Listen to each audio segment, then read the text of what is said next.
Leitura bíblica referente a 13 de agosto, Neemias capítulos 6 e 7, 1 aos Coríntios capítulo 8, Salmo 33, versículos 1 a 12 e Provérbios 21, versículos 8, 9 e 10, e a música é a bênção do Pai. Jesus é o Senhor, amém, bom dia.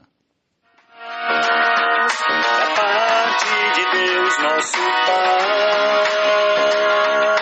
e do Senhor Jesus Cristo, que na cruz fez-nos. Comecemos em nome de Jesus com Neemias capítulo 6.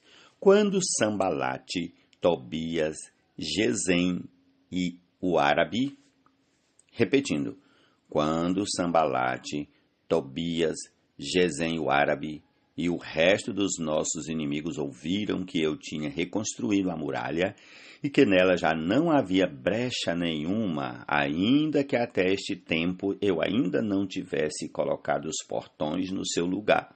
Sambalate e Gesem mandaram dizer a mim, venha, vamos nos encontrar numa das aldeias do vale de Ono. Na verdade, o que eles queriam era me fazer mal. Por isso enviei-lhes mensageiros para dizer, estou fazendo uma grande obra e não posso descer até aí.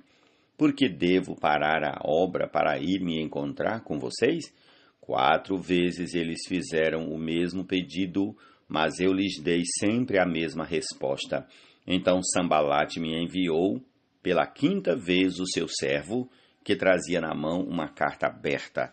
Nela estava escrito o seguinte, entre os gentios se ouviu, e Gesem também está dizendo que você e os judeus estão querendo se rebelar e que por isso você está reconstruindo a muralha.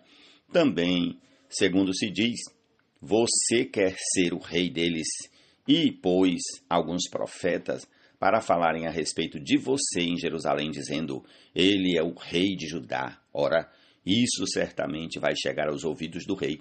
Portanto, venha agora e vamos em conjunto conversar. Vamos em conjunto conversar a respeito disso.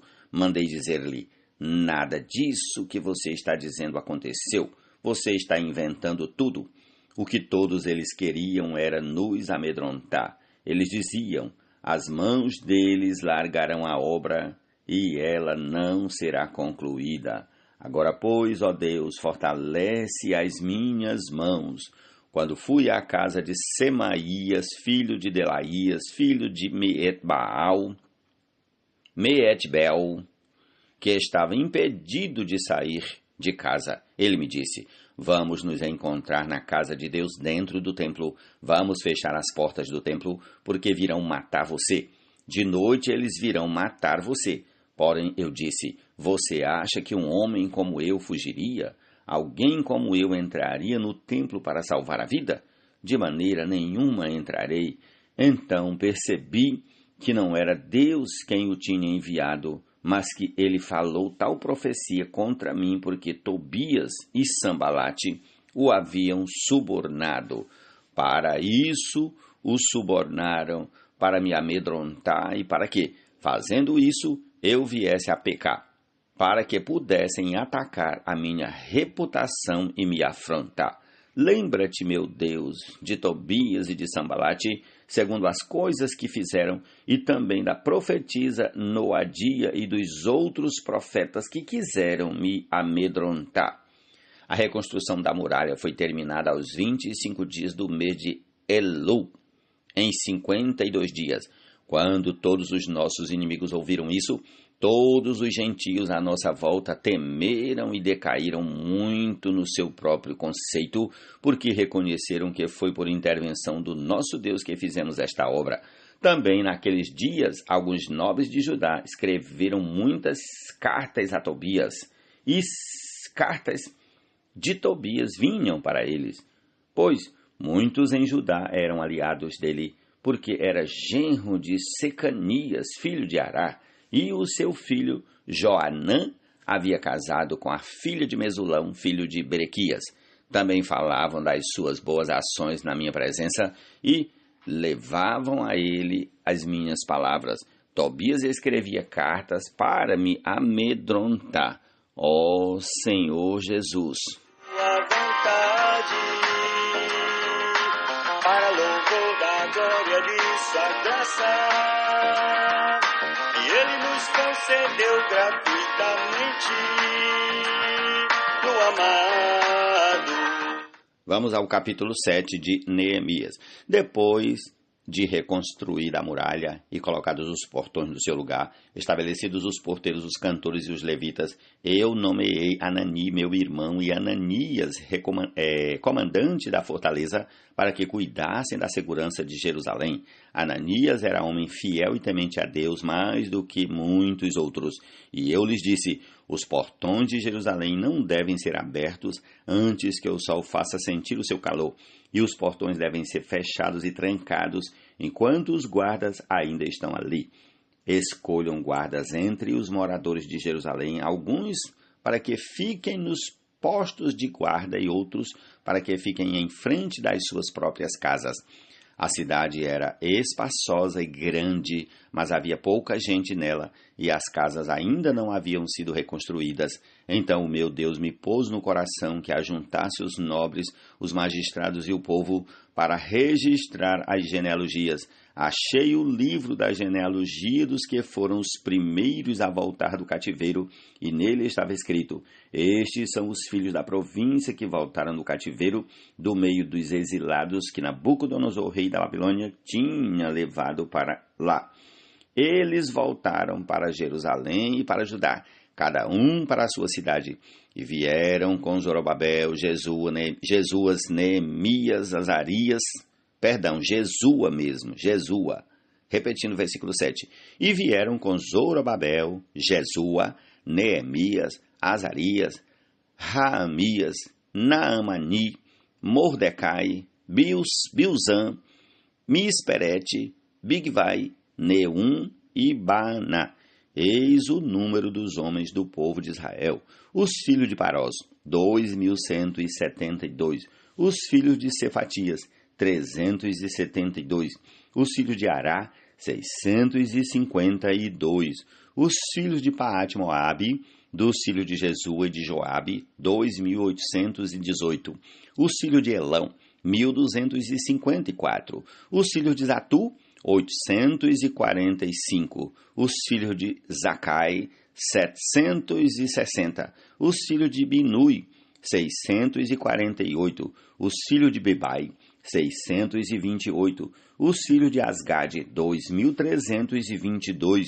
Os filhos de Adonicão, 667. Os filhos de Bigvai, 2.067. Os filhos de Adim, 655. Os filhos de Até, da família de Ezequias, 98. Os filhos de Azum, 328. Os filhos de Bezai, 324. Os filhos de Arife, 112. Os filhos de Gibeão, 95. Os homens de Belém e de Netofa, 188. Os homens de Anatote, 128. Os homens de Bet-Asmavete, 42. Os homens de Criate Jearim, Sefira e Beerote, 743. Os homens de Ramá e Geba, 621. Os homens de Miquimais, 122. Os homens de Betel e Ai, 123. Os homens do outro Nebo, 52. Os homens de outro Elão, 1.254. Os filhos de Arim, 320. Os filhos de Jericó, 345. Os filhos de Lode, Adide e Ono, 721. Os filhos de Senaá, 3.930. Os sacerdotes, os filhos de Gedaías, da casa de Jesua, 973. Os filhos de Imé, 1.052. Os filhos de Pazu, 1.247. Os filhos de Arim, 1.017. Os levitas, os filhos de Jesua, de Cadmiel, dos filhos de Odeva, 174. Os cantores, os filhos de Asaf, 148. Os porteiros, os filhos de Salum, os filhos de Até, os filhos de Talmon, os filhos de Acube, os filhos de Atita, os filhos de Sobai, 138, os servidores do templo, os filhos de Zia, os filhos de Azufa, os filhos de Tabote, os filhos de Queros, os filhos de Sia, os filhos de Padom, os filhos de Lebana, os filhos de Agaba, os filhos de Salmai, os filhos de Anã, os filhos de Gidel, os filhos de Gaar, os filhos de Reaías, os filhos de Rezim, os filhos de Necoda, os filhos de Gazão, os filhos de Uzá, os filhos de Pazeia, os filhos de Bezai, os filhos de Meunim, os filhos de Nefuzezim, os filhos de Baquebuque, os filhos de Acufa, os filhos de Aru, os filhos de Baslite, os filhos de Meida, os filhos de Arsa, os filhos de Barcos, os filhos de Císera, os filhos de Tama, os filhos de Nesias, os filhos de Atifa, os filhos dos servos de Salomão, os filhos de Sotai, os filhos de Soferete, os filhos de Perida, os filhos de Jaala, os filhos de Darcon, os filhos de Gidel, os filhos de Cefatias, os filhos de Atil, os filhos de Poquerete Azebaim, os filhos de Amon, todos os servidores do templo e os filhos dos servos de Salomão eram 392. Os seguintes voltaram de Telmelá, Telarsa, Querube, Adom e Imé, porém não puderam provar que as suas famílias e a sua linhagem eram de Israel. Os filhos de Delaías, os filhos de Tobias, os filhos de Necoda, 642. Dos sacerdotes, os filhos de Ebaías, os filhos de Cós, os filhos de Barzilai, que tinha casado com uma das filhas de Barzilai, o Gileadita, e que foi chamado pelo nome dele. Estes procuraram seu registro nos livros genealógicos, porém não acharam. Por isso, foram considerados impuros para o sacerdócio. O governador lhes disse que não comessem das coisas sagradas até que se levantasse um sacerdote capaz de decidir a questão por meio de Urim e Tumim. Toda esta congregação junta era de 42.360, além dos seus servos e das suas servas, que eram 7.337. Havia também 245 cantores e cantoras. Os seus cavalos eram 736, as suas mulas 245, os camelos eram 435 e os jumentos 6.720. Alguns dos chefes das famílias contribuíram para a obra. O governador deu para o tesouro 8,4 kg de ouro, 50 bacias e 530 vestes sacerdotais, e alguns mais dos chefes das famílias deram para o tesouro da obra 168 quilos de ouro e 1.300 quilos de prata. O que o restante do povo deu foram 168 quilos de ouro, 1.200 quilos de prata e 67 vestes sacerdotais. Os sacerdotes, os levitas, os porteiros, os cantores, alguns do povo, os servidores do templo e todo Israel moravam nas suas cidades. Jesus é o Senhor.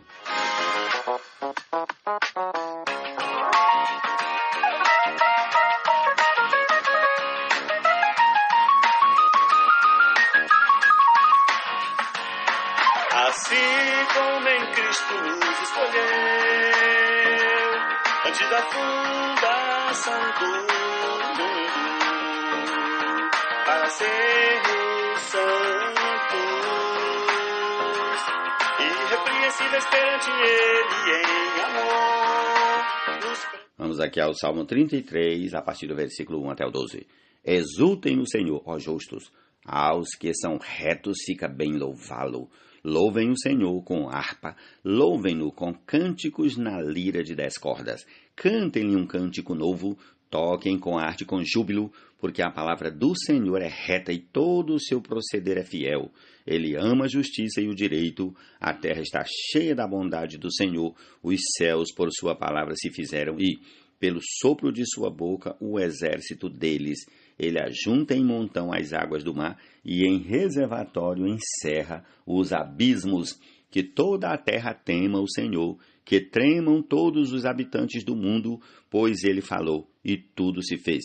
Ele ordenou e tudo passou a existir. O Senhor frustra os planos das nações e anula os intentos dos povos. O plano do Senhor dura para sempre, os intentos do seu coração por todas as gerações. Feliz a nação cujo Deus é o Senhor e o povo que ele escolheu para a sua herança. Amém.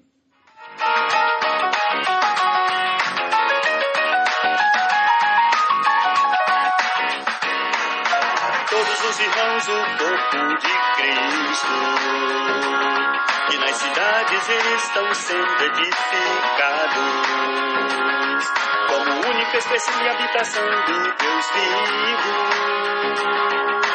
Vós que em Cristo fostes santificados. O caminho do culpado é tortuoso, mas quanto ao inocente, a sua conduta é reta. Melhor é morar no canto do terraço do que com uma mulher briguenta na mesma casa. A alma do ímpio deseja o mal, nem o seu vizinho recebe dele compaixão. Provérbios 21, 8, 9 e 10. Deus e Pai de nosso Senhor Jesus, Cristo que tem nos abençoado com toda sorte de bênção espirituais. 1 Coríntios, capítulo 8. No que se refere às coisas sacrificadas a ídolos, sabemos que todos temos conhecimento. O conhecimento leva ao orgulho, mas o amor edifica. Se alguém julga conhecer alguma coisa, ainda não conhece como deveria conhecer.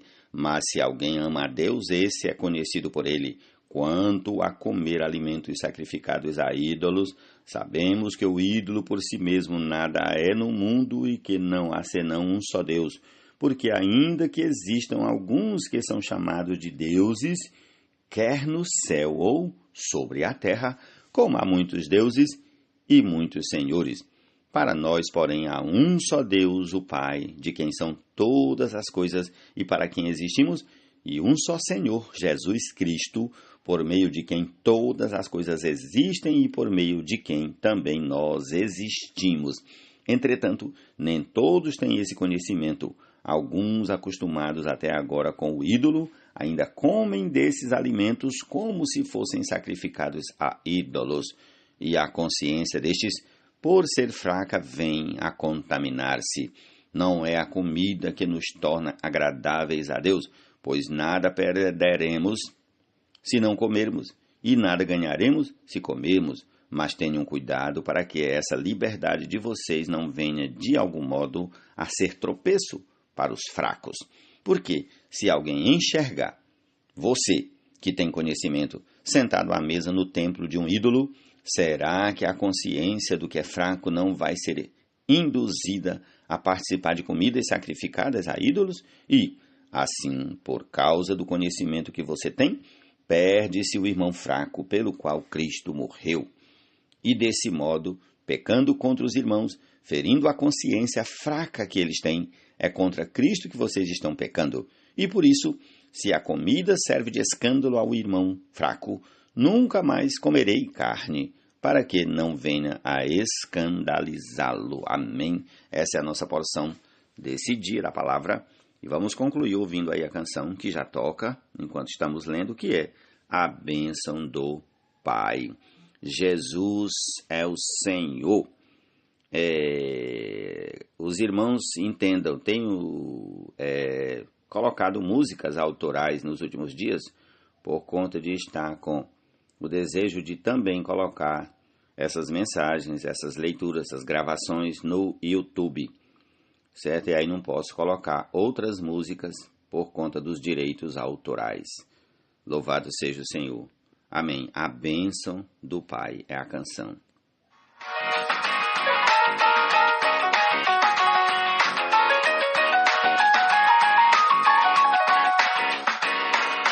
Todos os irmãos, o corpo de Cristo, que nas cidades estão sendo edificados, como único fez crescer a habitação do Deus vivo. Vós que em Cristo fostes santificados, graça a vós outros e paz, da parte de Deus nosso Pai e do Senhor Jesus Cristo, que na cruz fez-nos que é a nossa paz. Bendito Deus e Pai de nosso Senhor Jesus Cristo, que tem nos abençoado com toda sorte de bênção espirituais nas regiões celestiais em Cristo.